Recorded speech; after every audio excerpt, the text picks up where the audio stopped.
వాక్యాన్ని విందాం. రండి. కీర్తనల గ్రంథం అండి 22వ అధ్యాయంలో కొన్ని మాటలు మనం చదువుకుందాం. కీర్తనల గ్రంథం 22వ అధ్యాయంలో మనం ఇదివరకే చదువుకున్న కొన్ని మాటలు మనం చదువుకుందాం. దయచేసి రండి. కీర్తనల గ్రంథం 22వ అధ్యాయము 22వ వచనం నుండి చదువుతున్నాను. దయతో ఆలకించండి. బైబిల్ ఉన్నవారు తెరచి చూడండి. ఆశ కలిగిన వారు నాతో పాటు చదవండి. కీర్తన గ్రంథం 22వ కీర్తన 22వ వచనం నుండి, పాత నిబంధన 462వ పేజీ. నీ నామమును నా సహోదరులకు ప్రచురము చేయుదును, సమాజ మధ్యమున నిన్ను స్తుతించెదను. యెహోవాయందు భయభక్తులు గలవారులారా ఆయనను స్తుతించుడి. యాకోబు వంశస్థులారా మీరందరూ ఆయనను ఘనపరచుడి. ఇశ్రాయేలు వంశస్థులారా ఆయనకు భయపడుడి.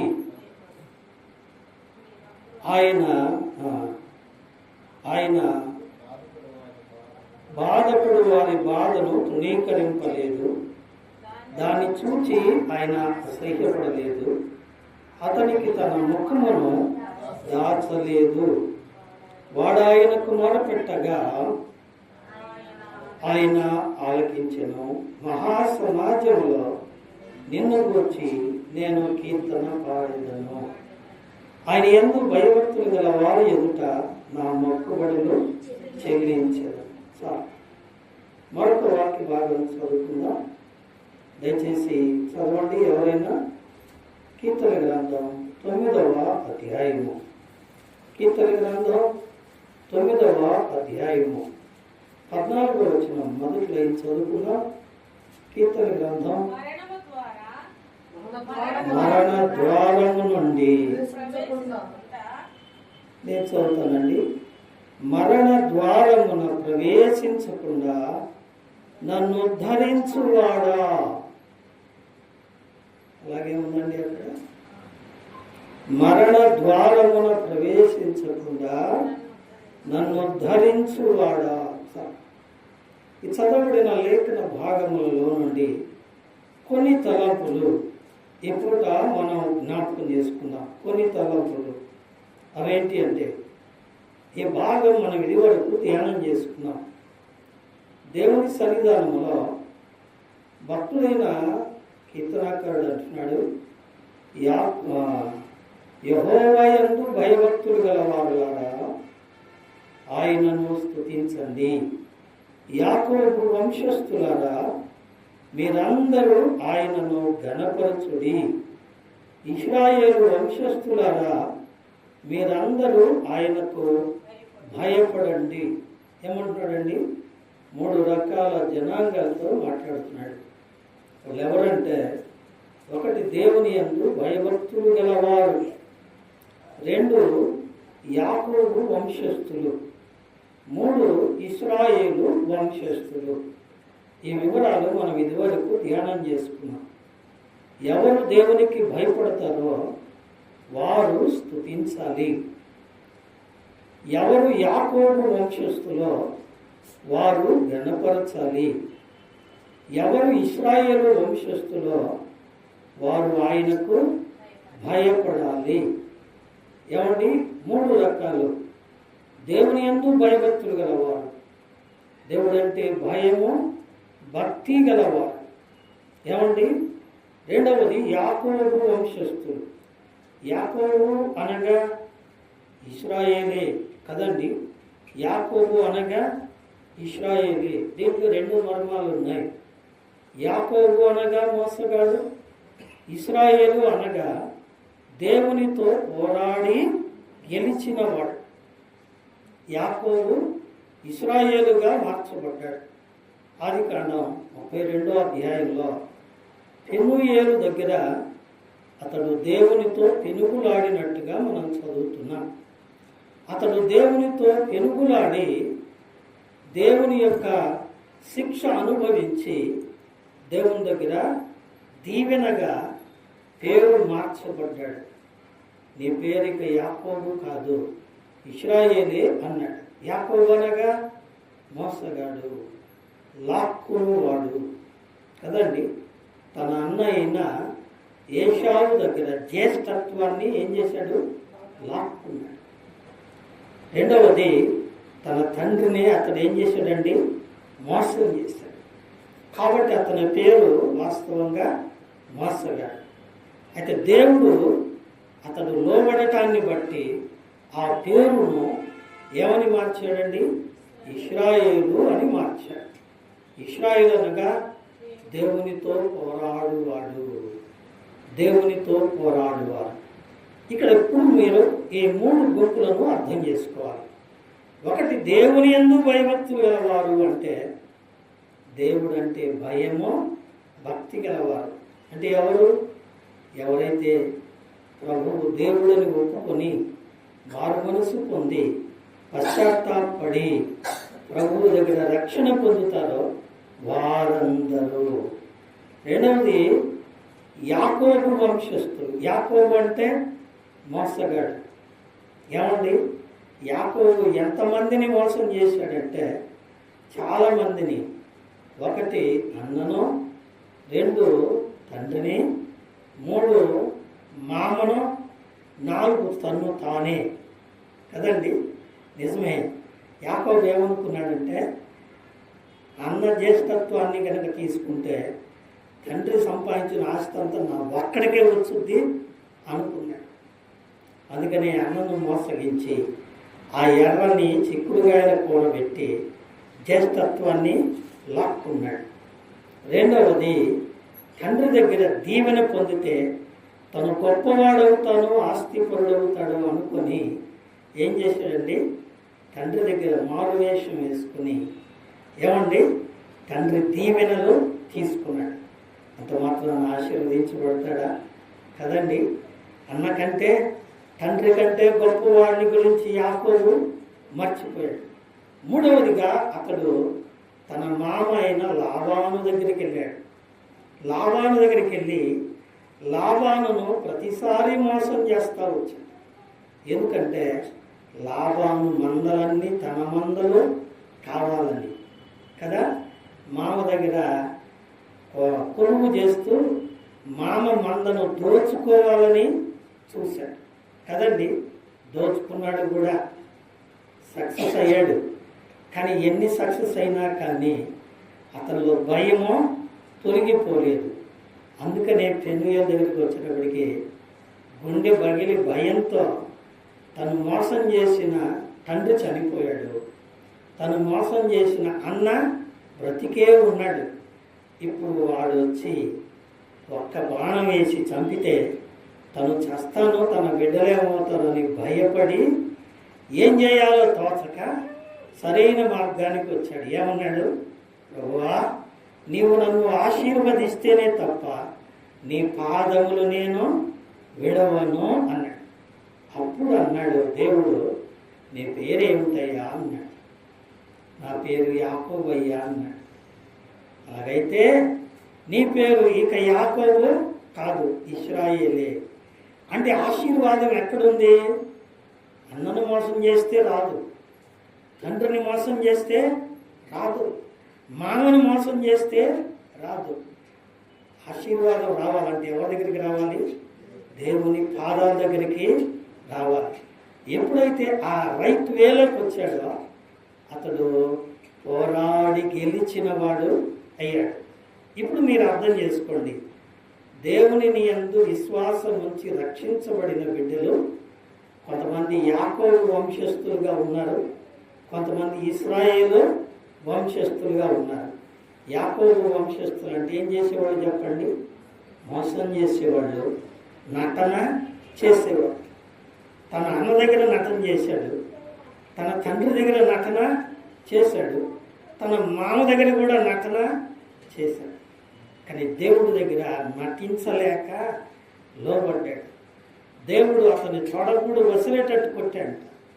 కొట్టినా నీ కాళ్ళు వదిలిపెట్టినయ్యా, నువ్వు నన్ను చంపినా వదిలిపెట్టను, నువ్వు ఆశీర్వదిస్తే తప్ప నా ప్రాణం పోదు, వాడు వచ్చి చంపేస్తాడు కదండి. నిజమే, మానవుడు ఎలా బ్రతుకుతున్నాడు చెప్పండి? మోసంతో బ్రతుకుతున్నాడు. ఎంతమందిని మోసం చేశాడు?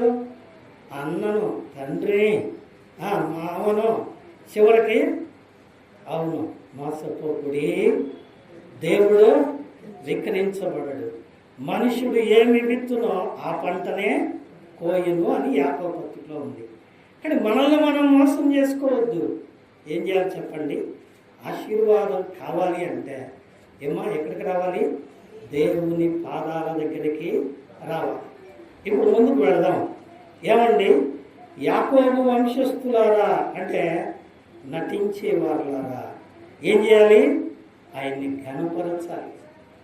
ఇశ్రాయేలు వంశస్థులారా అంటే ఆయనతో పోరాడు వారులారా మీరేం చేయాలి?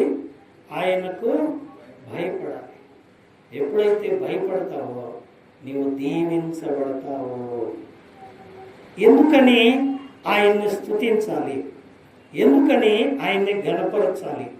ఎందుకని ఆయనకు భయపడాలి అంటే ఇక్కడ కొన్ని మాటలు చెప్తున్నాడు. ఆయన బాధపడు వారి బాధను తృణీకరించలేదు, దాన్ని చూచి ఆయన అసహ్యపడలేదు, అతనికి తన ముఖమును దాచలేదు, వాడు ఆయనకు మొరపెట్టగా ఆయన ఆలకించెను. ఏం చేశాడట? బాధపడే వారి బాధను ఆయన ఏం చేయలేదంట? తృణీకరించలేదు. ఈ భాగాన్ని మనం జ్ఞాపకం చేసుకుని మార్క్స్ వార్త మొదటి అధ్యాయంలో ఉన్న కుష్ఠరోగిని గురించి మనం కొంత ధ్యానించాం. మీకు గుర్తుందనుకుంటా. కుష్ఠరోగిని గురించి ఏం చేస్తున్నారో చెప్పండి? అక్కడికి వచ్చిన వాళ్ళందరూ యేసయ్య కొండ మీద కూర్చొని ప్రజలందరికీ దేవుని వాక్యము చెబుతూ ఉన్నారు. వేల మంది ప్రజలు మూగి ఉన్నారు. అట్టి సమయంలో కుష్ఠరోగి వచ్చాడు, వాళ్ళ మధ్యకు వచ్చాడు, మోకరించాడు, దేవా దేవా అంటున్నాడు. ప్రజలందరూ చూసి ఏమంటున్నారు? కుష్ఠరోగి వచ్చాడు, వీడు అపవిత్రుడు, వీడిని ముట్టుకుంటే మనకు కూడా ఆ రోగం వస్తుంది, కాబట్టి వీడిని రాళ్లతో కొడదాము అన్నారు. చాలామంది చిత్తు ఈ కుష్ఠరోగి వచ్చాడేమో ఇక్కడికి అసహించుకుంటున్నారు కదండి. అందరూ అసహించుకున్నారు, అందరూ చీ అన్నారు. చాలామంది రాళ్లతో కొట్టడానికి కొట్టే ఉంటారు. వాడు వెనకడుగు వేయకుండా యేసయ్య పాదాల దగ్గరకు వచ్చి అడుగుతున్నాడు. ఏమని? దావీదు కుమారుడా యేసు, నన్ను కరుణించము, నీకు ఇష్టమైతే నన్ను శుద్ధుడుగా చేయగలవు అని. ఏమండి? అందరూ చేదరించుకుంటున్నారు, అందరూ కొడుతున్నారు. కనీసం ఆయన ఒక్క మాటైనా అనాలిగా. ఏమనాలి? అందరూ ప్రజలంతా కూర్చున్న సమయంలో వచ్చి ఇంత చిందరగందర చేయకపోతే తర్వాత రావచ్చుగా, బుద్ధి లేనివాడా, ఎంత గందరగోళమైంది, ఎంత అల్లరైంది అని అనదగ్గవాడా కదా? అనదగ్గవాడు కదండి. మందలించ దగినవాడు. నీకేం సమయం లేదా? ఎందుకు ఇలా వచ్చావు, అల్లరి చేశావు? ఏమండి? అనదగ్గవాడు. కానీ అన్నాడా? అనలేదు. ఏమన్నాడు చెప్పండి? నాకు ఇష్టమే. ఈ తర్వాత చదువుకున్న భాగం మార్క్స్ వార్త మొదటి అధ్యాయం 40వ వచనం నుంచి చూడండి. ఏమండి? ఆయన ఏం చేశాడు చెప్పండి? ఆయన కనికరపడి నాకు ఇష్టమే, నీవు శుద్ధుడము కమ్మని చెయ్యి చాపి వాణిని ముట్టెను అని రాయబడింది. ఏమండి? ఇదేం చదువుతున్నా? ఆయన బాధపడే వారి బాధను ఏం చేయాలంట? చేయాలా, తృణీకరించలా, అసహ్యపడలేదు. ఏం చేశాడు? అతనికి తన ముఖమును దాచలేదు. ఆ కుష్టి వ్యాధి వాణిని ఏం చేశాడండి? బాగు చేశాడు. ప్రేమమూర్తి. మనమైతే ఏమండి ఏం చేస్తామో చెప్పండి? ఒకవేళ చక్కని భార్య చక్కని భర్తను పెళ్లి చేసుకుంది, భర్త పెళ్లి చేసుకున్న తర్వాత రోగం వచ్చింది. ఏం రోగం వచ్చింది? కుష్ఠరోగం వచ్చింది. కుష్ఠరోగం కంటే ఇప్పుడు ఎక్కువైన రోగం మాయ రోగం, తాగుబోతు రోగం. ఏం చేస్తారు చెప్పండి? భార్యలు ఏం చేస్తారు చెప్పండి? తాగుబోతుడైనా మా ఆయనే కదా, కుష్ఠుడైనా మా ఆయనే కదా అంటారండి. నీకు నేను కాపురం చేయను, నీ మొహం నేను చూడను. వెళ్ళిపోయే వాళ్ళ భార్య ఎంతమంది చెప్పండి కదా?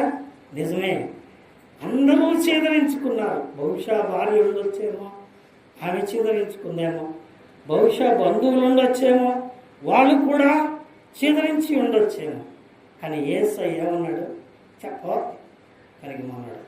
తర్వాత బా అన్నాడండి. అల్లా ఏమన్నాడు చెప్పండి? నాకు ఇష్టమే. ఏమండి దీన్ని ఏమంటారు చెప్పండి? ఏమండి ప్రేమనాన్న? ఏమండి సరైన మాట ఏంటంటే ఆయన కృపగల దేవుడు. కృప అంటే ఏమండి అనర్హులకు అనుగ్రహించే దాన్ని ఏమంటారు? కృప. వాడు యోగ్యుడు కాదు, వాడు పనికి మాలినాడు. చూడండి ఏమండి అందరూ చూసి తూ అని వస్తున్నారు, అసహించుకుంటున్నారు. వాడు ఎట్టున్నాడు? పుష్టివ్యాధుడు, అంతా పుళ్ళే, ఒళ్ళంతా పుళ్ళే. అయితే అటువంటి వాడిని ఎవరైనా ముట్టుకుంటారా?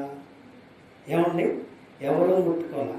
కానీ యేసయ్య వెళ్ళి ముట్టుకున్నాడు, అతన్ని పట్టుకున్నాడు. నాకు ఇష్టమే, నీవు శుద్ధుడు కమ్మని ముట్టుకోగానే అతని దేహం ఎలా అయిపోయిందంట? పసిపిల్లవాని దేహము వలె ఆయన. నిజమే, నిజంగా ఈ ప్రేమను ఏమని పిలవాలి? ఏమండి తల్లి ప్రేమ, తండ్రి ప్రేమ ఏంది? బైబిల్లో ఉంది, కీర్తనల గ్రంథం యెషయా గ్రంథంలో. ఏమనండి? స్త్రీ తన చంటి పిల్లను 49వ అధ్యాయము 16వ వచనం. ఏమండి? స్త్రీ తన చంటి పిల్లను మరచునా? వారైనా మరచుకునేమో, కానీ నేను నిన్న మరువని ప్రేమ, అగాపే ప్రేమ, అద్భుతమైన ప్రేమ. ఇప్పుడు రెండో మాట, ఇదే భాగాన్ని ఆధారం చేసుకుని రెండో మాటను జ్ఞాపకం చేసుకుందామండి. రండి, లూకా రాసిన సువార్త 23వ అధ్యాయము. లూకా రాసిన సువార్త 23వ అధ్యాయము.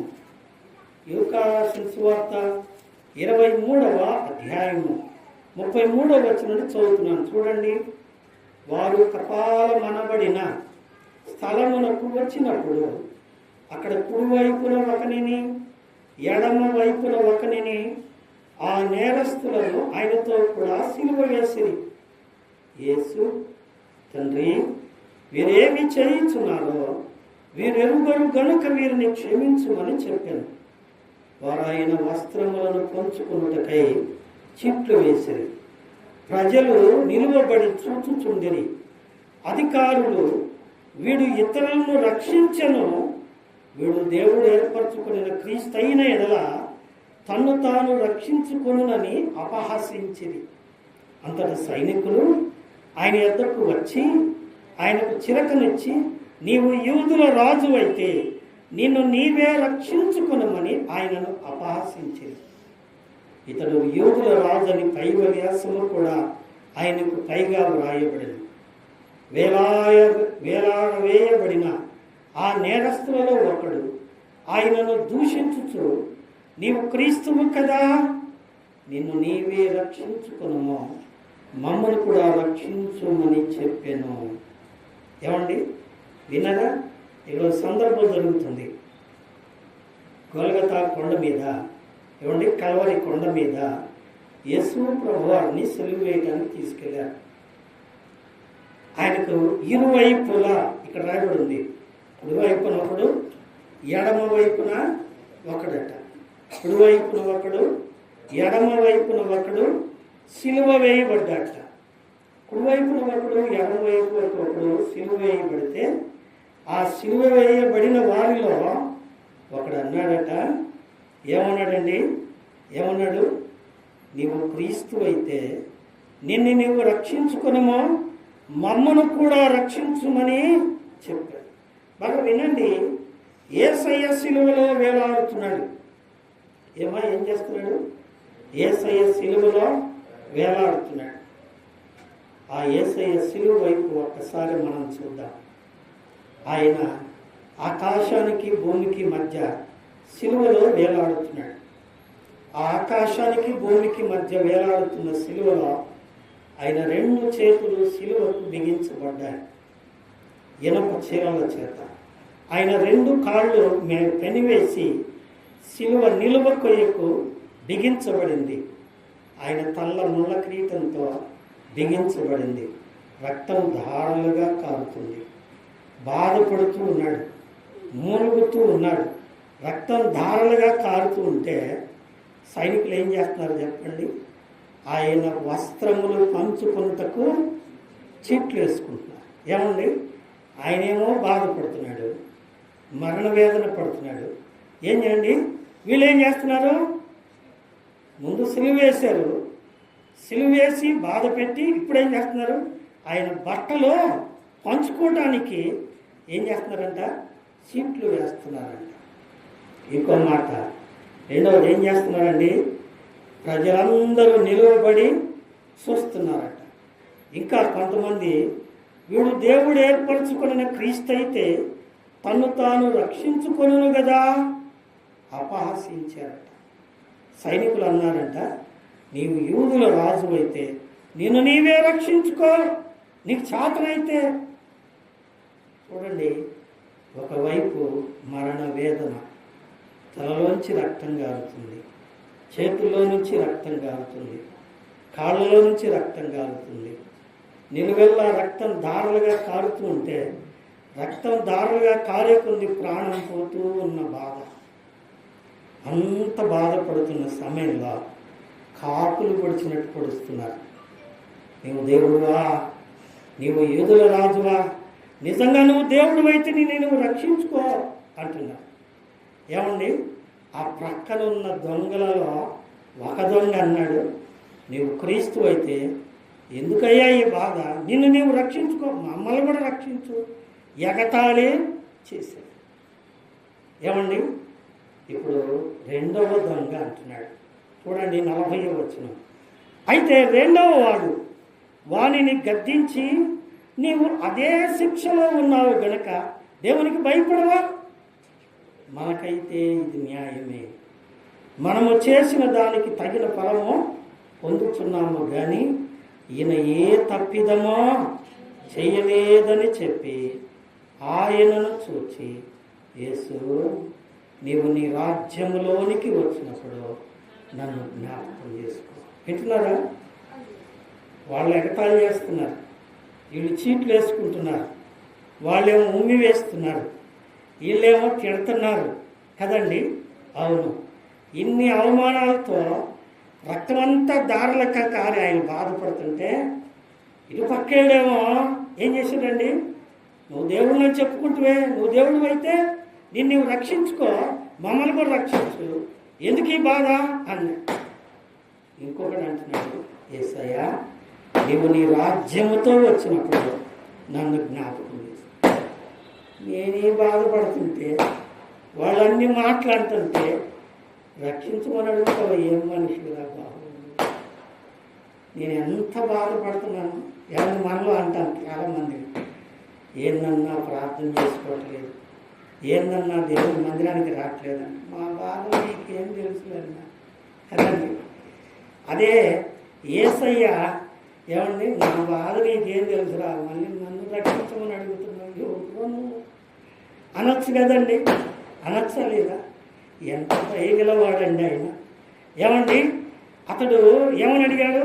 యేసు, నీ రాజ్యముతో వచ్చినప్పుడు నన్ను జ్ఞాపకం చేసుకో అన్నాడు. అని వెంటనే ఇప్పుడు యేసు ఏమంటున్నాడండి? ఏమంటున్నాడు? 43వ వచనం. అందుకు ఆయన వానితో, నేడు నీవు నాతో కూడా పరదైసులో ఉందువని నిశ్చయముగా నీతో చెప్పుతాను. ఏమన్నాడండి? నేడు నీవు నాతో కూడా పరదేశులు. ఏమండి, తిట్టినోళ్ళు, అసహించుకున్నోళ్ళు, ఏమండి అసహ్యంగా మాట్లాడినోళ్ళు, బట్టలు పంచుకున్నోళ్ళు, ఎంత అవమానపరిచినోళ్ళు, చీరలతో గుచ్చినోళ్ళు, ఇన్ని బాధల మధ్య ఏమండి ఆయన ప్రేమ చూసారా? ఏమండి, తను శరణు వేడి, ప్రభువా నన్ను క్షమించి నీ రాజ్యంలోకి చేర్చుకోమని అడిగిన వెంటనే ఏమన్నాడండి? ఇప్పుడు కాదులేరా బాబు, నా బాధ నేను పడుతున్నాను అన్నాడండి? అనలేదు. నీవు నేను అనగలమా? నీవు నేను అనగలమా అండి? నిజమే. నిజంగా ఆయన వినండి, యేసయ్య ఏ స్థితిలో ఉన్నాడో వింటున్నారా? యేసయ్య ఏ స్థితిలో ఉన్నాడో ఆ దొంగ కూడా ఎలా ఉన్నాడు? అదే స్థితిలో ఉన్నాడు. యేసయ్య మరణ వేదన పడుతున్నాడు, దొంగ కూడా మరణ వేదన పడుతున్నాడు. తేడా ఏంటి? ఆ దొంగే చెప్పాడు. ఏం చెప్పాడు? మనకైతే ఇది న్యాయమే, మనము చేసిన దానికి తగిన ఫలము పొందుతుంది. తప్పు చేశాడు కాబట్టి ఆ దొంగ శిక్ష అనుభవిస్తున్నాడు. కానీ యేసయ్య ఏ తప్పిదమో చేయలేదు. అలాగైతే మరేంటి పరిస్థితి? ప్రభువారు అన్నాడు, నేడు నీవు నాతో కూడా పరదేశంలో ఉండు. అంత బాధలో కూడా ఒక వ్యక్తి అడిగినప్పుడు ఏంటి? అతడు ఆయనకు మొరపెట్టగా ఆయన ఏం చేశాడంట? ఆలకించెను. ముఖం దాచిపెట్టలేదు, అసహించుకోలేదు, సీదరించుకోలేదు.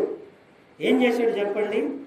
నేడు నీవు నాతో కూడా పరదేశంలో ఉండు అంటే ఆ వ్యక్తి ప్రాణాన్ని కాపాడాడు. ఎక్కడి నుంచి కాపాడాడు? ఏమండి? ఇప్పుడు ఆ వ్యక్తి సిలువలో చనిపోయిన తర్వాత ఎక్కడికి వెళ్తాడు చెప్పండి? ఏమండి? పాపంలో మరణించిన వ్యక్తి ఖచ్చితంగా ఎక్కడికి వెళ్తాడండి? ఏమండి? నరకానికే వెళ్తాడు, పాతాళానికే వెళ్తాడు. కానీ యేసయ్య ఏమన్నాడు? నీవు నేడు నాతో కూడా పరదేశంలో ఉండు. ఇప్పుడు ఎక్కడి నుంచి తప్పించాడు యేసయ్య? అవును, ఇందాక మనం చదువుకున్నాం కీర్తన గ్రంథం 9వ అధ్యాయం 14వ వచనంలో ఏమండి? మరణ ద్వారము నుండి నన్ను ధరించువాడా. ఎక్కడి నుంచి అండి? ఏమండి? ఇతడు ఖచ్చితంగా పాతాళ ద్వారం దగ్గర ఉన్నాడు. సిలువలో ఇక చనిపోతాడు. చనిపోతే నరకానికి దిగి వెళ్తాడు. కానీ ఇతన్ని దేవుడు ఏం చేశాడండి? ఈ ఉద్ధరించువాడా అనే పదానికి 3 అర్థాలు ఉన్నాయి. 3 అర్థాలు.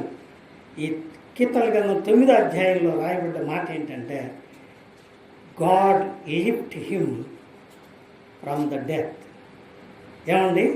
ఫ్రమ్ ద డెత్ అంటే ఆయన పాతాళము నుండి అతన్ని లేవదీశాడు. ఈ లిఫ్ట్ కదండి, ఆయన లేవదీశాడు. పాతాళంలోకి దిగిపోకుండా చేయి పట్టుకొని పైకే. నిజమే. ఏమండి? ఊరిలో చిక్కుకున్న మనిషి ఏం చేస్తాడు? అయ్యా నన్ను కాపాడండి నేను చేయి తాగుతాడు. అంటే అర్థం ఏంటంటే నన్ను పైకే లాగమని. నిజమే పిల్లలు, నాకు బాగా గుర్తు. నేను మరణకరమైన వేదన అనుభవించి ఒకరోజు, దానికి మెడే గుర్తు. దేవుని బిడ్డలారా, నేను నెల్లూరు జిల్లాలో వింజమూరు అనే గ్రామం దగ్గరలో పొలాన్ని పనిచేసుకుంటున్నాను. పొలంలో పనిచేసి ఏమండి సినిమాకి వెళదామని త్వరపడి వచ్చి కాలు కడుక్కుంటున్నాను. నేను ఇక నీళ్ళలో పైకి కిందకి తేలాడుతున్నా. ఏమండి? ఇక్కడ పగిలిపోయింది, రక్తం గారుతుంది.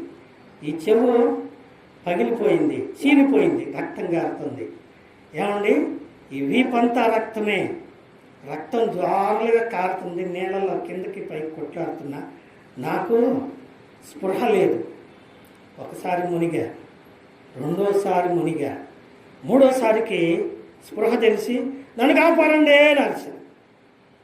ఒక పొడవాటి వ్యక్తి, ఒక అన్యుడు గబగబా మెట్లు దిగి వచ్చి ఆ పెద్ద బావిలో మునుగుతున్న నన్ను చెయ్యి పట్టుకుని పైకి లాగాడు.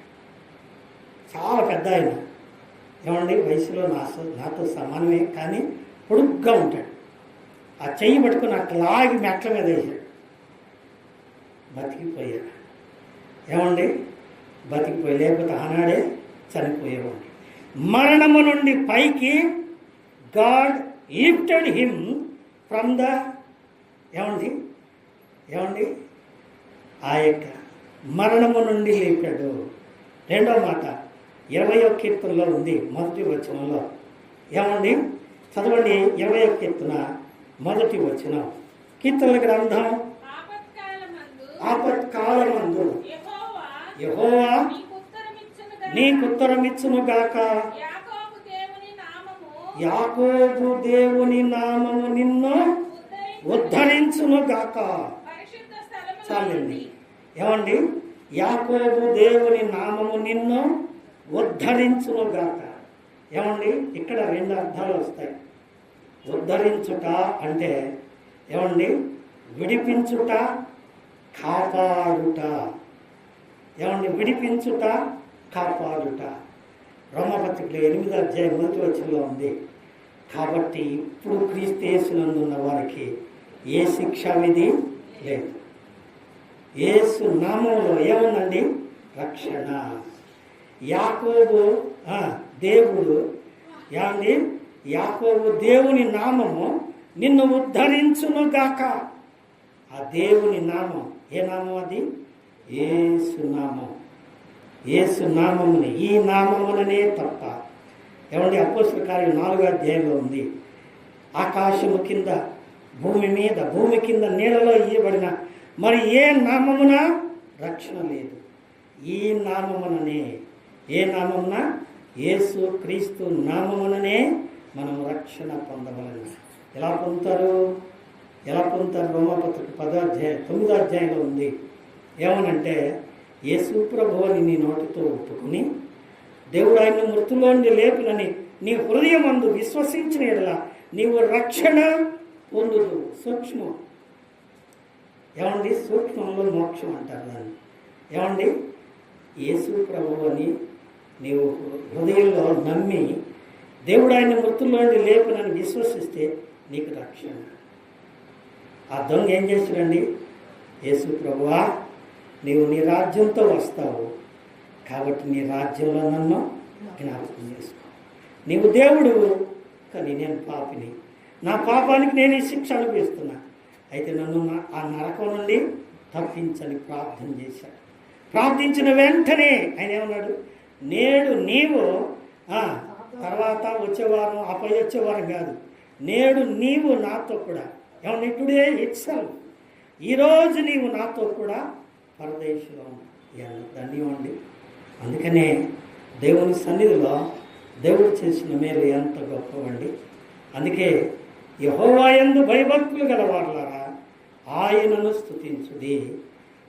యాకోబు వంశస్థులారా ఆయనను ఘనపరచుడి. ఇశ్రాయేలు వంశస్థులారా ఆయనకు భయపడుడి. ఏం చేయాలి? ఎందుకంటే మరణం పొందకుండా మనల్ని కాపాడాడు. అందుకే కీర్తన గ్రంథం 116వ అధ్యాయంలో మనం చదువుతాం. ఏమండి?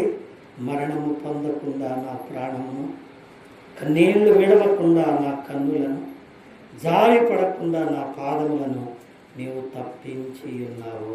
దేవుని నామానికి స్తోత్రం. కాబట్టి ఇంత ప్రేమించిన ప్రభు మనల్ని రక్షించడానికి, అతన్ని రక్షించడానికి ఏమండి?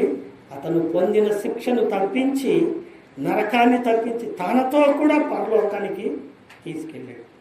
నన్ను కూడా ఏం చేస్తున్నాడండి? పరలోకానికి తీసుకెళ్తున్నాడు. ఏమండి? యేసును నమ్మిన వారికి ఏం లేదంట? శిక్ష లేదు. మరేముంది? మోక్షం, పరలోకం. ఏమండి? ఇంత చేయటానికి ఆయన ఏం చేశాడండి? మన పాపాల కొరకై సిలువలో ప్రాణం పెట్టాడు, రక్తం ధారలుగా ఖర్చాడు. ఎంత చేసిన ప్రభు ఏమన్నాడండి? తండ్రి, వీరేం చేస్తున్నారు, వీరికి తెలియదు, వీరిని క్షమించయ్యా. ఇంత ప్రేమ చూపించిన ప్రభు మనల్ని ఉద్ధరించిన ఉద్ధారకుడు అయిన, ఉద్ధరించువాడు, పైకి లేపువాడు, విడిపించువాడు. అంటే ఏమంటే చావు నుండి లేపేవాడు, పాతాళముల నుండి విడిపించేవాడు. ఏమండి? నరకమునకు వెళ్లకుండా తన కౌగిట్లో భద్రపరిచేవాడు. నిజమే.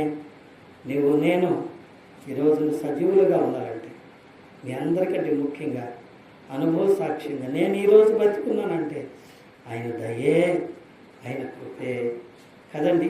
ఈరోజు వాక్యం చెప్పదలుచుకోలేదు నేను, నేను విశ్రాంతి తీసుకోదలుచుకున్నా. కానీ రామారావు గారు అందుబాటులో లేరు. మరి ఎవరిని పిలిచిన అవకాశం లేదు. కానీ ఈరోజు నిలబడక తప్పలేదు. కాళ్ళు వణికినా, కన్నీళ్ళు వచ్చినా, నీరసం వచ్చినా నిలబడాలి అని వచ్చి కూర్చున్నా. దేవుడే నిలబెట్టాడు. ఆయనే తన కార్యమును నెరవేర్చాడు. ఎంత గొప్ప దేవుడు అండి! ఇట్టి దేవుడికి మనము స్తుతులు చెల్లిద్దామా? ఆయన్ని ఆరాధిద్దామా? ఆయనకు కృతజ్ఞతాస్తుతి చెల్లిద్దామా? అట్టి కృప దేవుడు మనందరికీ దయచేయునుగాక. దేవుడు తన మాటలను మన కొరకై ఆశీర్వదించునుగాక. ఆమేన్. ఆమేన్.